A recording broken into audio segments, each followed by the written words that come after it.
If you haven't seen it yet, this is the video that is sparking outrage from coast to coast for 2 days now, showing 3 security guards forcibly removing a man from an overbooked United Airlines flight in Chicago on Sunday night. Tonight, there are new questions over exactly what happened here after the response from United's CEO has landed the airline in even more hot water now. 7 Eyewitness News reporter C.R. Johnson spoke with some experts today about what you need to know if your flight is overbooked.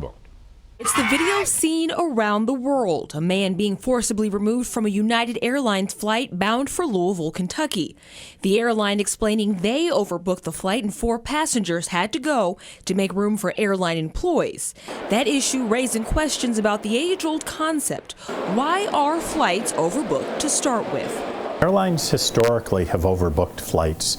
They do that because they assume that people will no-show. There may be last-minute cancellations. Brian Murray, travel expert with AAA, says overbooking airlines is as simple as the airline's bottom line. Once the door of a plane closes, they want to make sure that there's people in the seats, because if they take off with an empty seat, that's lost revenue.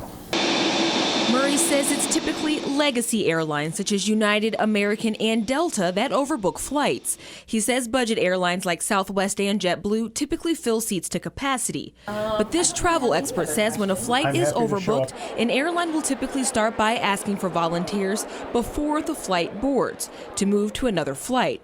The airline will then randomly select passengers, and Murray says it's your right as a passenger to be compensated. You have to offer compensation, and there's a schedule of levels of compensation that they're required to offer if they can accommodate you on your ticketed flight.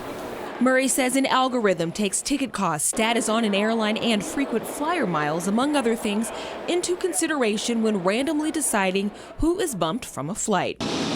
In Amherst, Sierra Johnson, 7 Eyewitness News.